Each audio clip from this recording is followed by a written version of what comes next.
तो सभी लोग बड़ी मस्ती के साथ में गाएं और कहना है कि लगे दुल्हा सा दिलदार सांवरे,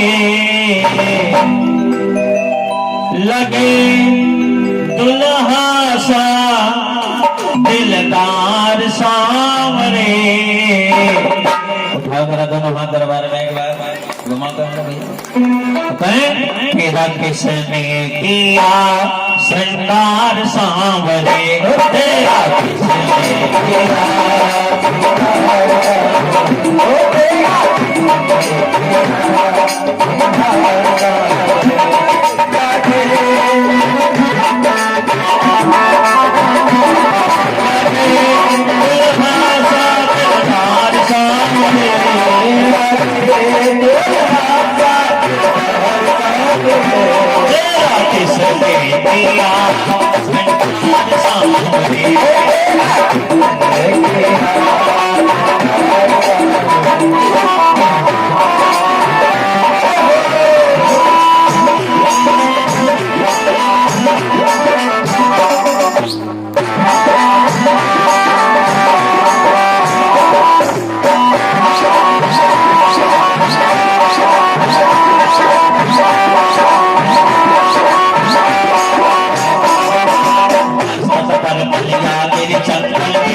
तिलक लगाया,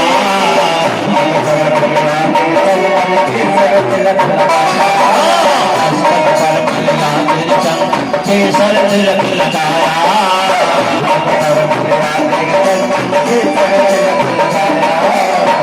सलाम कहाँ सजा वो जिसने तुझे सजाया,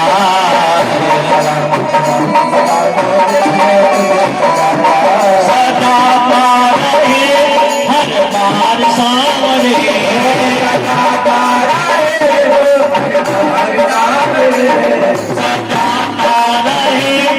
हर बार सांवरे।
हरिलाल के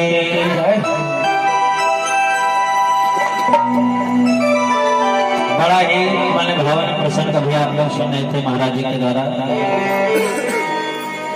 कौन सी कथा सुनी है आप लोगों ने?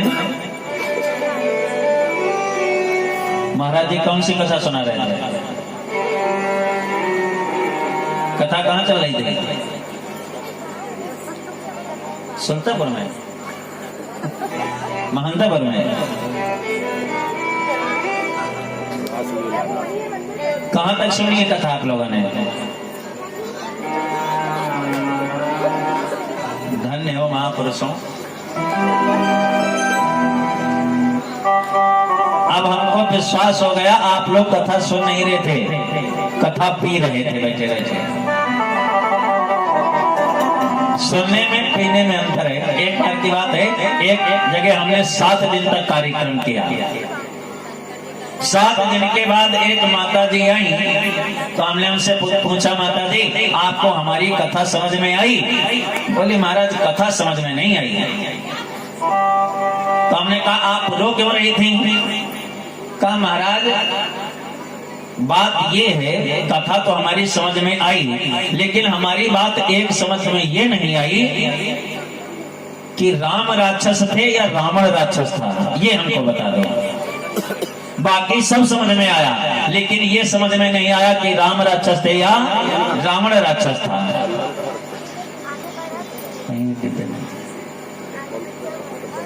ऊपर रखा है था मंदिर के पास, वहां ऊपर रखा हुआ। तो हमने कहा माता दी न राम राक्षस थे न रावण राक्षस था, राक्षस हम थे जो 7 दिन तक हम चिल्ला चिल्ला करके हमने कथा सुनाई।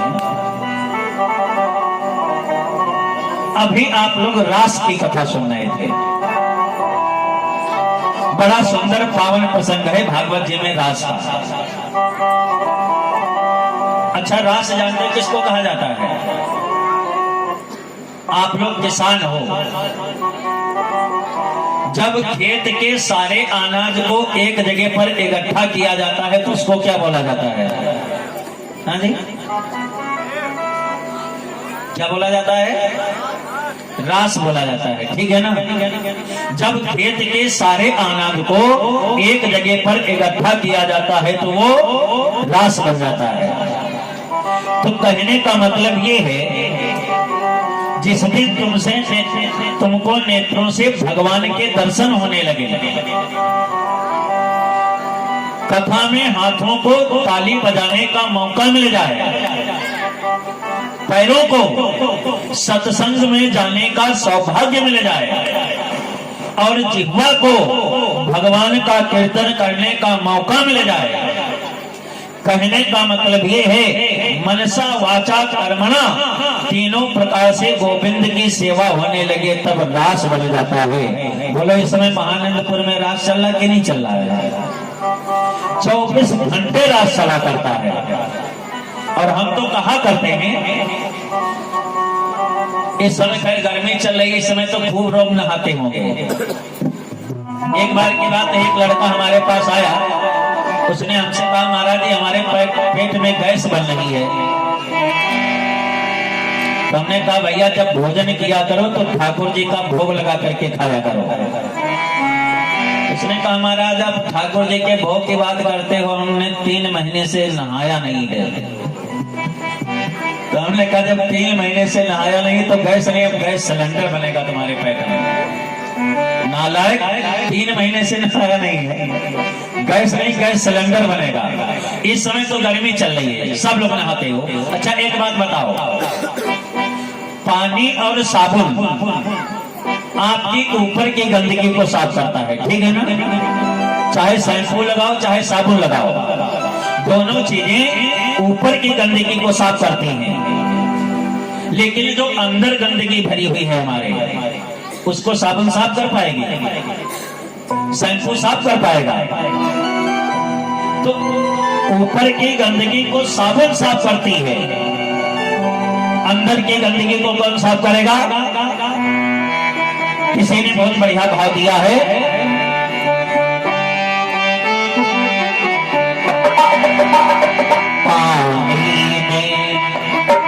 पानी में नहाते हो, अच्छी बात है, खूब नहाओ।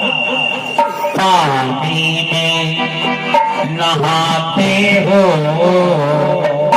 अगर जीवन में मौका मिल जाए तो सत्संग में नहाया करो।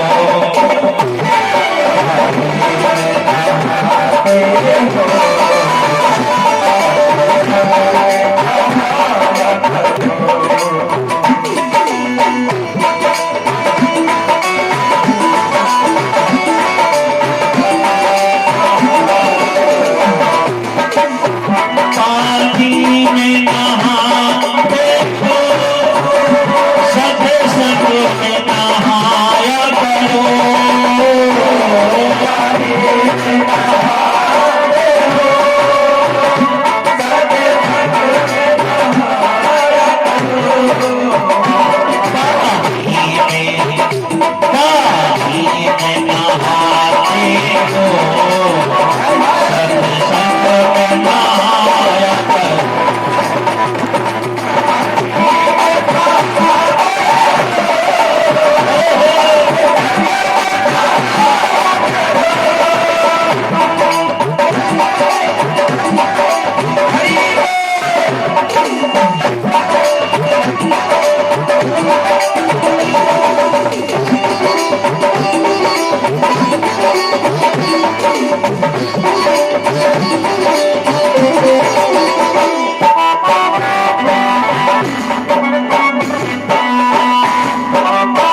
खाने के लिए जीते हैं और दूसरे जीने के लिए खाते हैं।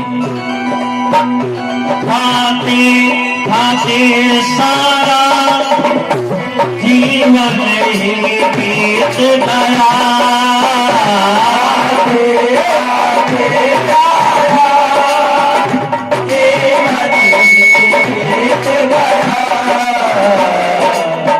सुबह 7 बजे उठे, खाना शुरू, जितने समय देखो बस खाने खाना। 2 प्रकार के आदमी मिलेंगे, एक जीने के लिए खाते हैं, एक खाने के लिए जीते हैं। अब खाने वाले इतने बड़े महापुरुष हैं, जो खाने वाली चीज थी वो खा गए, जो नहीं खाने वाला है वो भी खा गए। हम तो भगवान से प्रार्थना करते हैं कि कम से कम चूहे और खटमल में मांस नहीं है, नहीं तो आदमी उसको भी छौंक करके खा गया होता था। खाते खाते सारा जीवन ही बीत गया।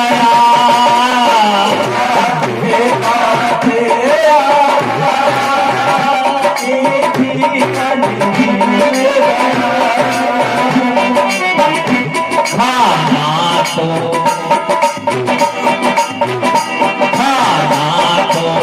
खाते हो, कभी गम भी खाया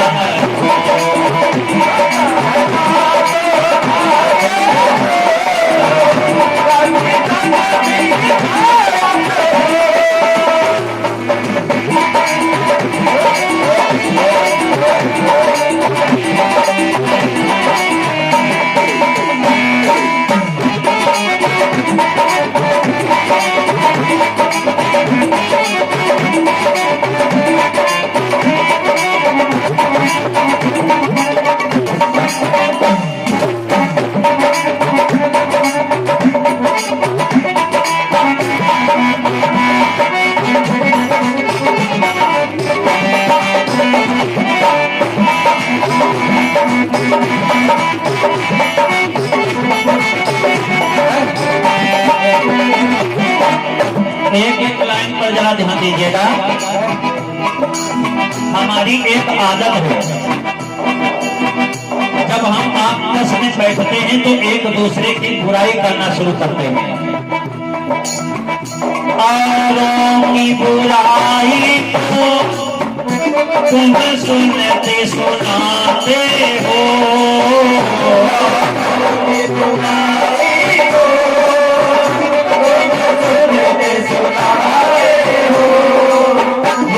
बहुत बेकार आदमी है, उसके पास मत जाओ, उसके पास मत बैठो, उससे बात मत करो, उससे संबंध मत रखो।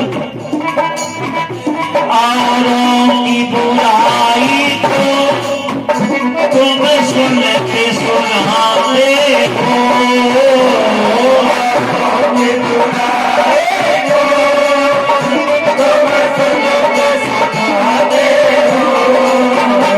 अगर जीवन में मौका मिल जाए कभी तो कभी अपनी बुराई को, कभी अपनी बुराई को कहे के सुनाया।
अच्छा जयकारा तेज में बोलो धीरे बोलो।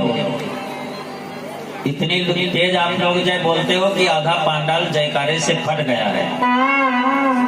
धीरे बोलो, तेज मत बोलो। बोल दुर्गा मैया की। अच्छा एक बार और धीरे बोलो। बोल शंकर भगवान की। एक बार और धीरे बोलो। बोल हनुमान जी महाराज की। अच्छा महानतापुर में उल्टे गेर लगता है क्या? जब तेज कहो तब धीरे, जब धीरे कहो तब तेज। चलो बीमारी पकड़ में आ गई है, अब धीरे बोलना। महाराज जी अब इनसे ये मत कहना कि दान करो, सब उल्टे है।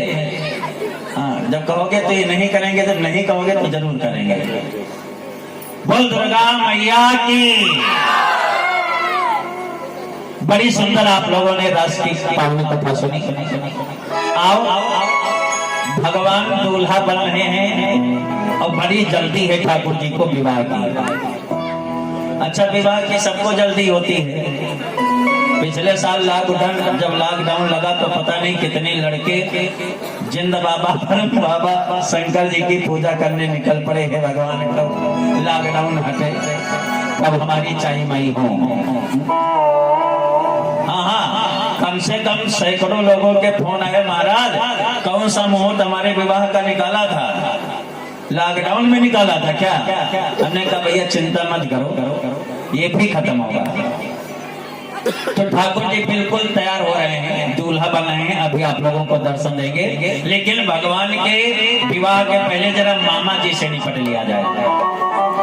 जब तक मामा नहीं निपटेंगे तब तक विवाह नहीं होगा। बड़ी सुंदर पावन रास की आप लोगों ने कथा सुनी। और कंस ने जितने भी असुरों को भेजा, कन्हैया जी ने सभी का वध किया। अब कंस बड़ा चिंतित है। तब तक नारद बाबा का आगमन कंस के यहाँ हो गया। तो कंस ने नारद जी से हाथ जोड़ करके निवेदन किया, बाबा मैंने जितने असुरों को वृंदावन में भेजा है, कन्हैया जी ने सभी का वध कर डाला। तो बाबा बताओ अब हम अपने शत्रु का वध कैसे करें? तो नारद जी ने कंस से कहा, अब तुम असुरों को वृंदावन मत भेजो। क्या करें? बोले तुम कन्हैया जी को वृंदावन से मथुरा बुला लो। कंस ने कहा वो हमारे यहाँ आएंगे क्यों? तो नारद जी ने कहा तुम अपने यहाँ यज्ञ करो, और जब यज्ञ करोगे उस यज्ञ में निमंत्रण भेजोगे तो कन्हैया तुम्हारे यहाँ की यज्ञ देखने जरूर आएंगे। और जब कन्हैया मथुरा आ जाएं तो मौका पा करके तुम कन्हैया जी का अपने गांव में वध कर देना, तुम्हारा शत्रु समाप्त हो जाएगा। एक बात बताएं, कंस भी भगवान का भक्त है, कंस भी भक्त है, लेकिन अंतर इतना है कंस भयाक्रांत भक्त है भगवान का, डरा हुआ। जिस दिन से कंस ने सुना है कि हमको मारने वाला काला होगा, कमली वाला होगा, उस दिन से कंस को काले रंग से बहुत घृणा हो गई, बहुत नफरत है काले रंग से। अगर कंस को दाल में कहीं जीरा भी नजर आ जाता है काला, तो कंस पूरी दाल फेंक देता है, हटाओ इसमें कन्हैया बैठा हुआ है, इतना डरा हुआ है। उठते जागते बैठते सोते हंसते रोते 24 घंटे कन्हैया नजर आ रहे हैं कंस को। अच्छा जिसको 24 घंटे भगवान नजर आने लगा है, बताओ वो भक्त हुआ कि नहीं हुआ? भक्त है, लेकिन डरा हुआ भक्त है। और भगवान कहते हैं यो यथा माम प्रपादन्ते तास तथैव भजाम्यहम्। भगवान कहते हैं तुम जिस भाव से हमको भजोगे हम भी तुम्हारा उसी प्रकार से भजन करते रहते हैं। अच्छा भगवान दया कब करता है? भगवान दया तब करते हैं जब हम भगवान की याद करते हैं। जरा कॉपी पर याद लिखो, हिंदी में कॉपी पर याद लिखो और उसको उल्टा करके पढ़ो, क्या होगा? क्या होगा? ऐसे लोग बोलते हैं जैसे 10 दिन से अन्न की भेंटें नहीं हुई है। दया का उल्टा बाबा तो स्कूल में पढ़े रहो महाराज। जब दया याद लिखोगे तो याद का उल्टा क्या होगा? दया। कहने का मतलब है जब हम भगवान की याद करते हैं तो भगवान हमारे ऊपर दया कर देता है। जब तक हम याद नहीं करेंगे तब तक भगवान दया करने वाले नहीं हैं। अंतर इतना है, कंस भयाक्रांत भक्त है। कंस ने नारद जी से पूछा, बाबा अरे मथुरा वृंदावन कन्हैया को लेने कौन जाएगा? तो नारद बाबा ने कहा, ये काम अक्रूर जी बहुत ढंग से कर सकते हैं, अक्रूर जी को बुलाओ। और जी नारद बाबा ने अक्रूर जी का नाम लिया तो कंस ने अक्रूर को बुलाया और अक्रूर से कहा, जाओ तुम वृंदावन चले जाओ, वहां से कन्हैया जी को ले आओ। अक्रूर ने पहले तो मना कर दिया, क्योंकि अक्रूर जानते हैं कंस दुष्ट है। जब ये कन्हैया जी को मथुरा बुला लेगा तो मौका पा करके ये कन्हैया जी को मारेगा। तो अक्रूर जी ने मना कर दिया, राजन हम कन्हैया जी को लेने नहीं जाएंगे। और एक बात याद रखो, शत्रुता और मित्रता अपनी बराबरी में अच्छी लगती है। शत्रु बनाओ वो भी बराबर का बनाओ, और मित्र बनाओ वो भी बराबर का बनाओ। एक बार एक लड़के ने कहा, महाराज तुमको मालूम हमारे पिताजी शेर से लड़ गए। हमने कहा, बड़े बलवान तुम्हारे पिताजी रहे, शेर से लड़ गए, हुआ क्या? बोले होना क्या था, शेर ने हमारे पिताजी का पेट फाड़ डाला। तो इसे लड़ने से क्या फायदा? अक्रूर भी कंस को समझा रहे हैं, सुनो राजा कि बड़ी महंगी, हाँ बड़ी महंगी पड़ेगी लड़ाई की तानाजी से प्रार्थना करो।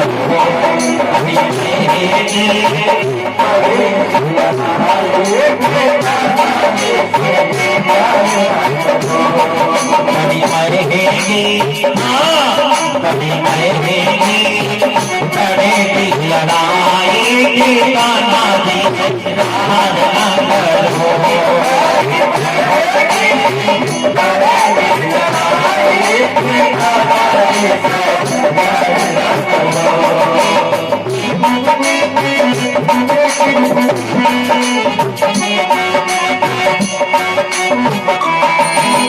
कान्हा जी से लाड न करो,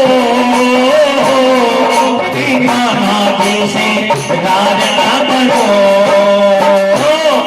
तेरी होगी तेरी होगी बड़ी जगदाई, कान्हा जी से लाड न करो।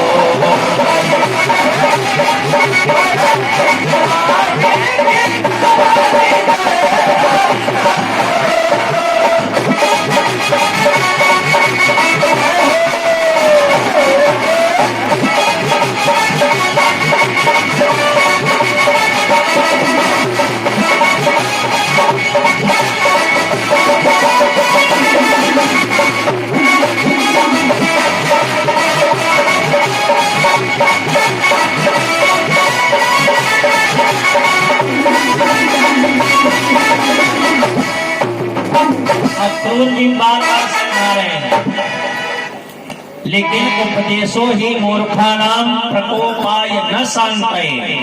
मूर्ख व्यक्ति को चाहे जितना समझाओ लेकिन समझ में नहीं आता है। विनाश काले विपरीत बुद्धि, जब विनाश का समय आता है तो बुद्धि काम नहीं करती है। अक्रूर जी ने पहले तो मना कर दिया कि हम कन्हैया जी को वृंदावन लेने नहीं जाएंगे, और जब अक्रूर जी ने मना किया तो कंस तलवार लेकर के खड़ा हो गया। कंस ने कहा, या तो वृंदावन कन्हैया जी को लेने जाओ, और अगर नहीं जाओगे तो हमारे हाथों मारे जाओगे।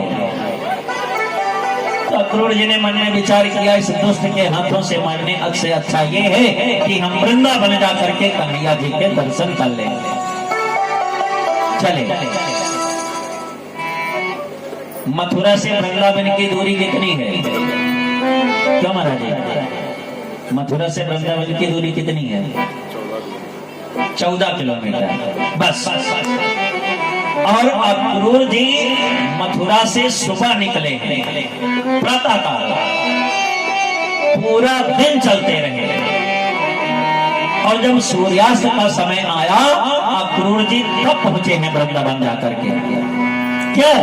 क्योंकि अक्रूर जी का मन नहीं लग रहा है। अक्रूर जी सोच रहे हैं कि अगर हम कन्हैया को लेने जाएंगे तो हम नंद बाबा को क्या जवाब देंगे, यशोदा मैया पूछेंगे, हम उनको क्या जवाब देंगे। पूरा दिन चलते रहे। जब सूर्यास्त का समय आया, तब महाराज अक्रूर जी ने वृंदावन में प्रवेश किया। जब वृंदावन में प्रवेश किया तो वृंदावन की ब्रज में कन्हैया जी के छोटे छोटे चरणों के निशान बने हुए हैं। जब नंगे पैरों से चलते हैं तो भगवान के छोटे छोटे चरणों के निशान जब अक्रूर जी ने देखे तो रथ से नीचे उतर पड़े और वृंदावन की सारी रज को अपने शरीर में धारण कर लिया। जिनके चरणों की रज बड़े बड़े संत महात्मा योगी तपस्वियों को प्राप्त नहीं होती है, वो परमात्मा की रज को आज अक्रूर जी ने अपने शरीर में धारण किया और नंद बाबा के दरवाजे पर पहुंच गए। नंद बाबा ने देखा अक्रूर को आए हुए, तो नंद बाबा ने अक्रूर से पूछा, भैया मथुरा में सब कुशल मंगल है? न कोई चिट्ठी आई, न कोई संदेश आया, अचानक तुम मथुरा आ गए, वृंदावन आ गए, मथुरा में सब कुशल मंगल है? अक्रूर ने कहा, बाबा अभी तक तो सब मथुरा में ठीक है, लेकिन आगे भगवान जाने क्या होगा, अभी तो सब ठीक है। तो नंद बाबा ने पूछा, फिर तुम वृंदावन अचानक आए हो, क्या कारण है? तो अक्रूर जी ने कहा, बाबा कंस मथुरा में यज्ञ कर रहा है और कंस ने कन्हैया जी को यज्ञ में बुलाया है। बाबा हम कन्हैया जी को लेने आए हैं। और यही नंद बाबा ने ये सुना कि अक्रूर जी कन्हैया जी को लेने आए हैं, तो नंद बाबा का मुंह सूख गया। सुनी राजा आती आओ प्रिय बानी,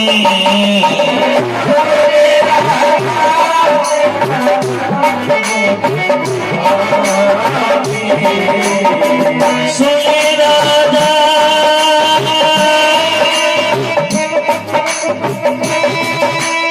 सुने राजा आती प्रिय बानी, बुनाए काम भगवती कोमलानी।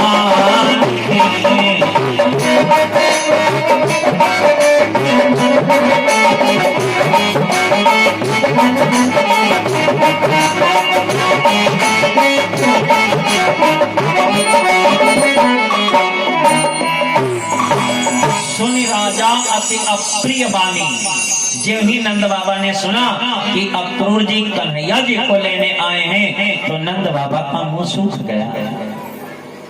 तब तक कन्हैया जी दौड़ करके आ गए, और जो ही कन्हैया जी दौड़ करके आए तो अक्रूर को प्रणाम किया, चाचा प्रणाम, मथुरा में सब कुशल मंगल है?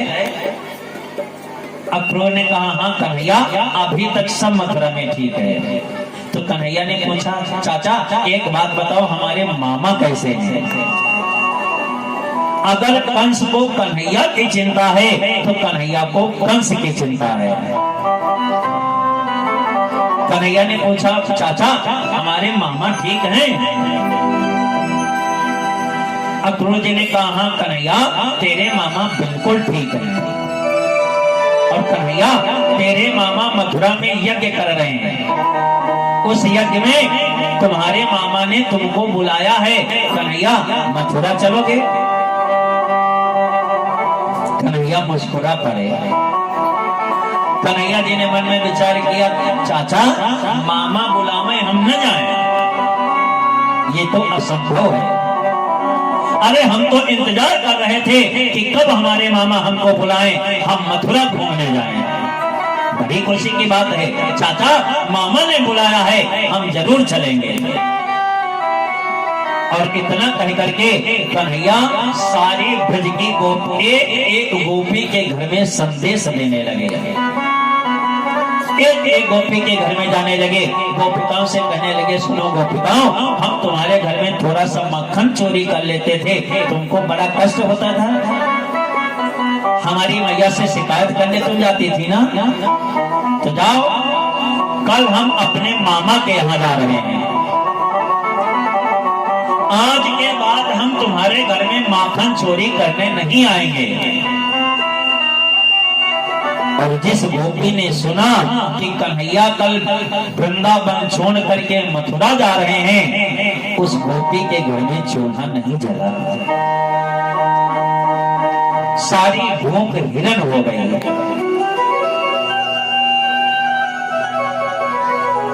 गोपी तो गोपी, जिस गाय ने सुन लिया कि कन्हैया कल वृंदावन छोड़ करके जा रहे हैं, उस गाय ने चारा नहीं खाया। छोटे छोटे बछड़ों को छोड़ा गया। बाल वालों ने मन में विचार किया, अरे गाय चारा नहीं खा रही है, बछड़ों को छोड़ दो, बछड़े जा करके अपनी माँ का दूध पी लें। जब बछड़ों को छोड़ा गया तो बछड़े दौड़े तो, लेकिन अपनी माँ के पास नहीं गए। बछड़े दौड़ करके नंद बाबा के दरवाजे पर पहुंच गए। रंभा रंभा करके बछड़ों ने पुकारना प्रारंभ कर दिया। सारी गोपिकाएं, सारे बाल बाल आज नंद बाबा के